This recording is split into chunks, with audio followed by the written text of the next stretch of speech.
Lo que muchos creían completamente enterrado bajo el polvo del descrédito y el desgaste mediático, hoy resurge con una fuerza inesperada, casi inquietante. Como si el pasado se negara a morir del todo, una pieza del engranaje televisivo que había sido despedida públicamente, con titulares demoledores y un aparente consenso social, vuelve a ocupar espacio en la conversación pública. Pero no vuelve en silencio. No vuelve como un recuerdo amable ni como una revisión crítica del ayer. Vuelve cargado de resentimiento, de ajuste de cuentas, de revanchismo. Y quien ha dado la voz de alerta sobre esta resurrección simbólica es PY, una usuaria de Twitter que se ha convertido en una figura reconocible dentro del entorno digital por su vínculo con Antonio David Flores y su incansable labor como cronista no oficial de los movimientos del universo Mediaset. PY ha sido la encargada de difundir un fragmento audiovisual que no ha tardado en incendiar las redes. En ese vídeo, se puede ver a Carlota Corredera reapareciendo ante las cámaras, visiblemente distinta, no en lo físico, sino en la energía que transmite. No es una presentadora que vuelve después de un tiempo con un tono conciliador, humilde o introspectivo. Es una figura visiblemente molesta, con un discurso cargado de dureza, y sobre todo, de superioridad moral. El mensaje es claro: ellos, el antiguo equipo de Sálvame, regresan con la convicción de que el tiempo les ha dado la razón, y que ahora pueden cobrarse las facturas pendientes con todos aquellos que, según su percepción, participaron en su caída mediática. Corredera aparece en el clip no como una comunicadora, sino como una vengadora. Con un semblante grave, casi teatral, deja caer frases cargadas de intenciones que no necesitan mucha interpretación para comprender que se considera con derecho a señalar a los culpables. Se muestra como si el retorno a la televisión fuera no solo una segunda oportunidad profesional, sino un acto de justicia emocional, una especie de revancha simbólica en la que ella y su equipo vienen a reivindicarse públicamente. La frialdad con la que repite palabras clave como telebasura y menciona antiguos artículos periodísticos sin disimular su desprecio, sugiere que estos 2 años fuera de pantalla no han servido para templar ánimos, sino para alimentar un resentimiento que ahora estalla con fuerza. El programa en cuestión lleva por título La familia de la tele. Un nombre que, a simple vista, podría parecer amable, incluso entrañable. Pero quienes conocen el trasfondo lo interpretan de otra forma, como un intento de lavar la cara a lo que en esencia es un retorno de Sálvame con otro envoltorio. Un cambio de fachada para un contenido que promete mantener las mismas dinámicas: confrontación, escarnio, polarización emocional y espectáculo basado en el conflicto. Para muchos, lo más alarmante no es el contenido en sí, sino el lugar donde se emitirá: la televisión pública. Es decir, financiado con dinero de todos los ciudadanos, incluso de aquellos que rechazaron durante años ese tipo de televisión y celebraron su desaparición como un logro cultural.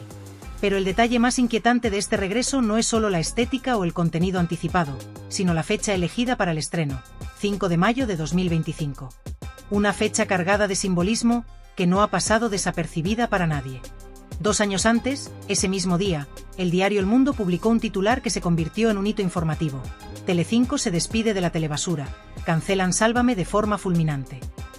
Aquel artículo, firmado por la periodista Esther Mucientes, marcó un punto de inflexión. Era el cierre oficial de una era.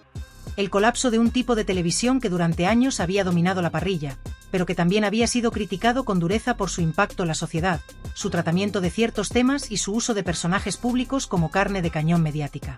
El hecho de que ahora se haya elegido exactamente el mismo día para lanzar este nuevo programa no puede interpretarse como una coincidencia. Es un gesto simbólico, cargado de intención. Una forma de decir: no estábamos muertos, estábamos esperando el momento. Como si con ese gesto quisieran borrar el significado de aquel titular, revertirlo, reescribirlo a su manera. PY lo señala claramente: no es una casualidad, es una declaración.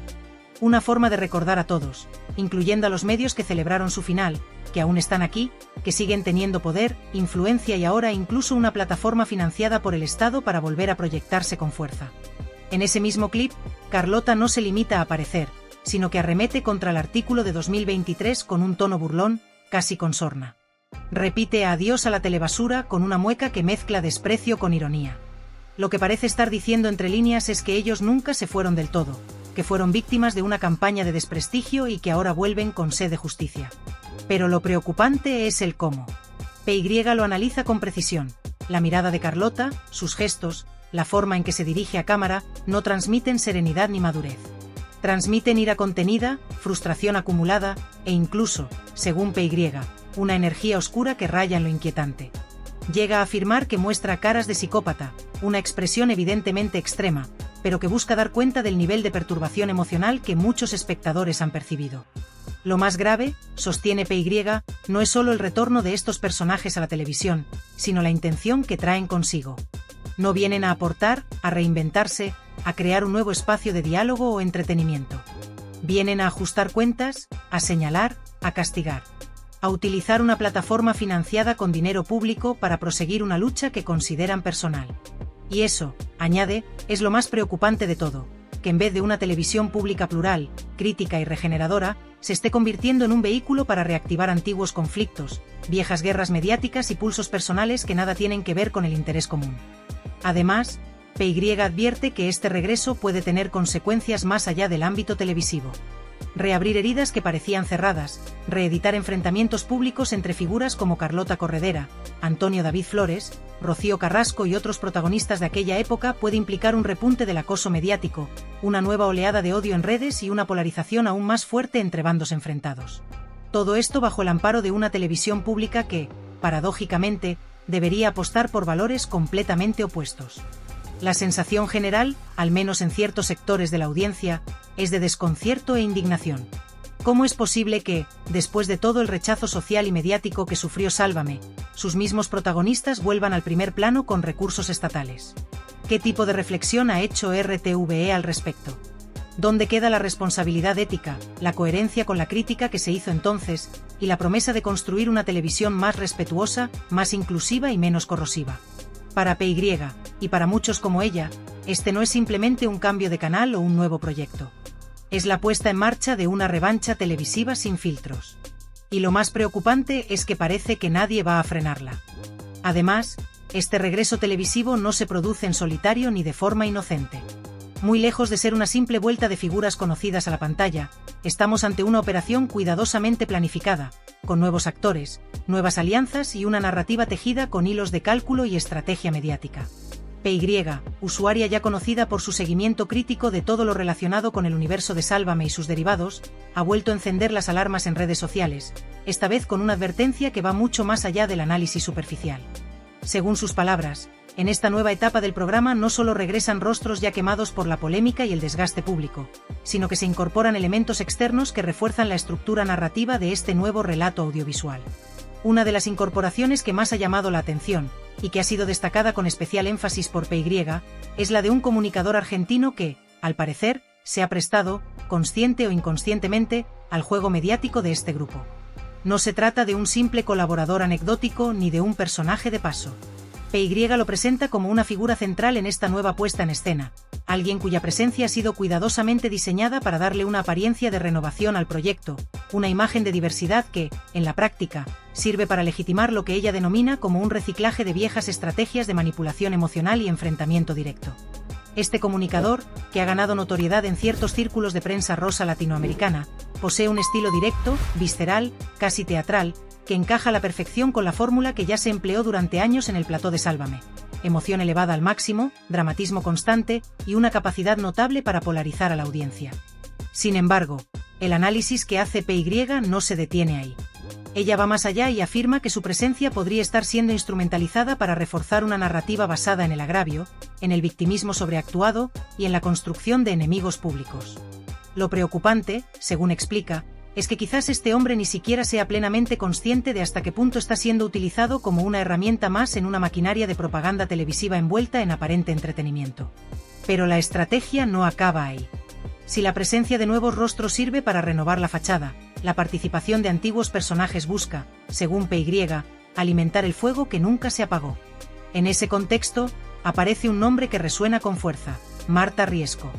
Su nombre, ya de por sí cargado de connotaciones mediáticas y personales, vuelve a los titulares al ser vinculada con esta nueva etapa del programa.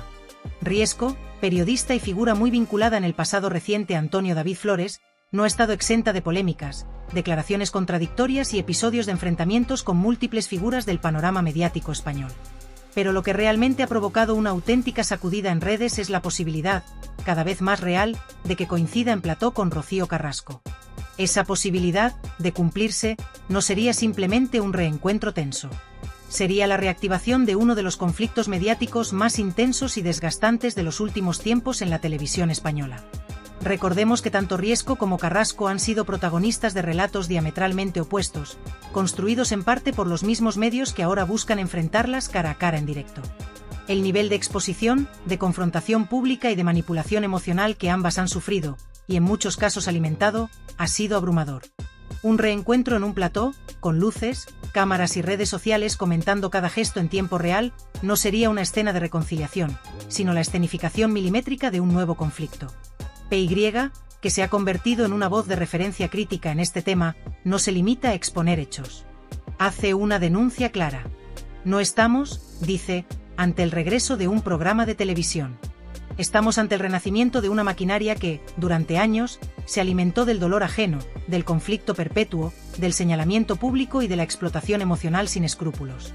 Una maquinaria que ahora ha encontrado un nuevo escenario desde el que operar, la televisión pública. Y eso, en sus palabras, es lo que convierte todo este asunto en un tema mucho más grave de lo que podría parecer a simple vista. Porque aquí no se trata solo de entretenimiento ni de cuotas de pantalla. Se trata del uso de fondos públicos, del papel de los medios estatales, y de la responsabilidad ética de quienes administran los recursos audiovisuales de todos los ciudadanos. Según PY, el hecho de que este tipo de contenidos regresen precisamente bajo el paraguas de una cadena pública como RTVE representa un giro peligroso en la deriva de la televisión. Ya no se trata de un producto privado con patrocinadores y lógica comercial. Se trata de un mensaje ideológico, emocional y profundamente divisivo, financiado con dinero de todos. En este clima social en el que las tensiones políticas, la polarización ideológica y el hartazgo colectivo se encuentran en un punto crítico, PY, observadora afilada del ecosistema mediático español, lanza una reflexión que resulta difícil de ignorar.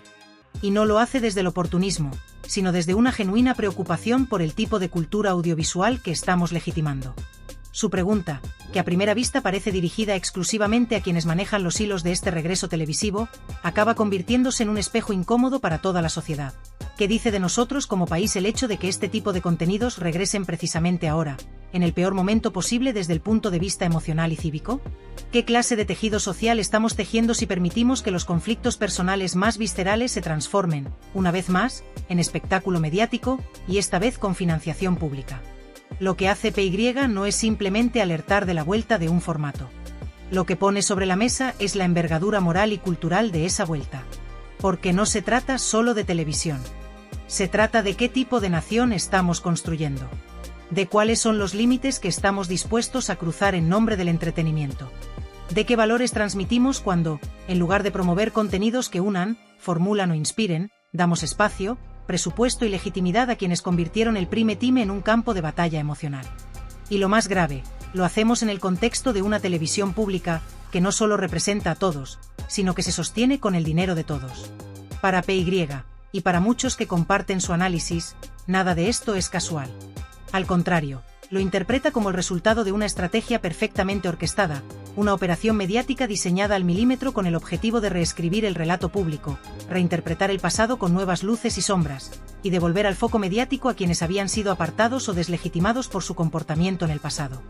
El regreso no es una segunda oportunidad desde la humildad o la autorreflexión. Es una ofensiva narrativa. Es una declaración de guerra simbólica. Una recuperación del terreno perdido. Y lo hacen utilizando el mismo método de siempre: el conflicto emocional, la victimización interesada, la manipulación del relato y el señalamiento sistemático de culpables que no forman parte del show. Bajo esa lectura, PY sostiene que lo que se está gestando no es un nuevo programa de televisión. Es un dispositivo de poder. Un artefacto cultural diseñado para intervenir en el imaginario colectivo y reconfigurar las alianzas emocionales del espectador. Se busca que quienes antes fueron cuestionados ahora sean vistos como víctimas de un sistema que los silenció. Que sus errores pasen a interpretarse como consecuencias de una caza de brujas. Que las heridas del pasado sean instrumentalizadas no para aprender, sino para atacar de nuevo. No hay redención genuina en el relato que construyen, hay revancha disfrazada de justicia emocional. Y en medio de todo esto, PY lanza una batería de preguntas demoledoras. ¿Qué responsabilidad tienen los directivos que han dado luz verde a este proyecto? ¿Quién asumirá las consecuencias si este nuevo espacio reactiva viejas dinámicas de odio, si revive traumas públicos o si polariza aún más a una sociedad ya frágil? ¿Se han medido realmente los efectos psicológicos de reabrir un espectáculo basado en la confrontación personal, en la humillación y en la emocionalidad extrema? ¿O se ha vuelto a caer en la vieja trampa de pensar que la audiencia lo justificará todo, siempre que haya morbo y sare?